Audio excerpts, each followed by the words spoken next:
Women's soccer is in a frenzy over one of their own supporting of all things women, and they need to get a grip. Keep the W in the National Women's Soccer League. That was a straightforward ask from Angel City FC veteran Elizabeth Eddy in an op-ed for the Post last week. The pro-athlete argued, with both common sense and compassion, that her league needs to adopt a criterion, as many other athletic governing bodies have, to assure the NWSL only fields biological women. The topic of keeping female sports female has become an 80-20 issue in our nation, so I don't believe people recognize exactly how ballsy it was for Eddy to enter the fray. So much of women's sports is still illiberal and practicing suicidal empathy. People are trapped in the stone age of woke, and at times actually seem more concerned in social activism than physical performance. And so Eddy's teammates promptly criticize her op-ed, but did they dispute her proposition by utilizing reason and substance? Nah. They just accused Eddy of being transphobic and racist.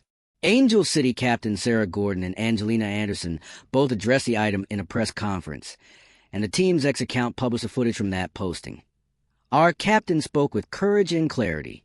No one in our community should be questioned, harassed, or targeted because of their identity. What identity has to do with ensuring justice in women's sports is beyond me. Are you a biological woman, or are you a biological man? None of that mattered to Gordon, who stated the team is hurt, and they are harmed by the article. And furthermore, they are disgusted by some of the things that were expressed in the article. We don't agree with the things written for a plethora of reasons, she said, adding that the undertones come across as transphobic and racist. As a person of mixed ethnicity, Gordon added, it greatly pained her. Come on, DDY essentially advocated for gender testing, pointing out that there are two possibilities employed by other governing bodies.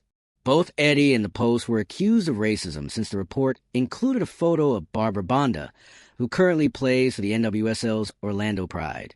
In 2022, the Confederation of African Football pulled Bonda off the Zambian squad in the Nations Cup for, ESPN reported, failing a gender verification test based on elevated testosterone levels.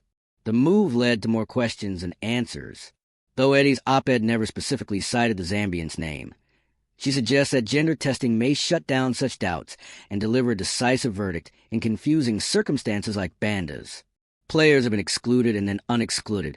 Administrators have blamed and criticized each other, and fans have used the uncertainty to harass players, she wrote. She also suggested a viable avenue for athletes who are trans or intersex to compete at the professional level.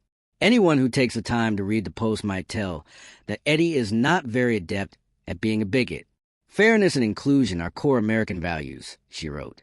Reasonable people can disagree about where to draw lines, but avoiding the conversation altogether by shutting out diverse views does not serve us. In fact, we owe it to current and future female athletes to solve this.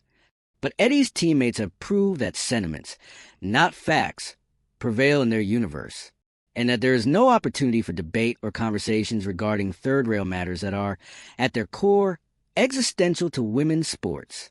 Female athletics occurs at the elite competitive level because of sex-based divisions. Failure to embrace standards comes at the expense of women and girls.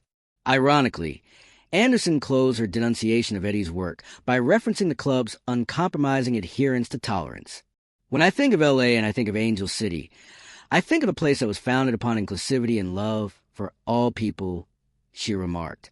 Angel City is a place for everyone. Everyone except anyone who does not endorse the team's lefty progressive philosophy.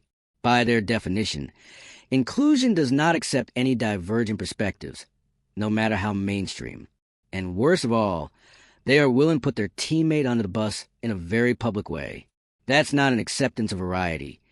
It's the eviction of a considered heretic.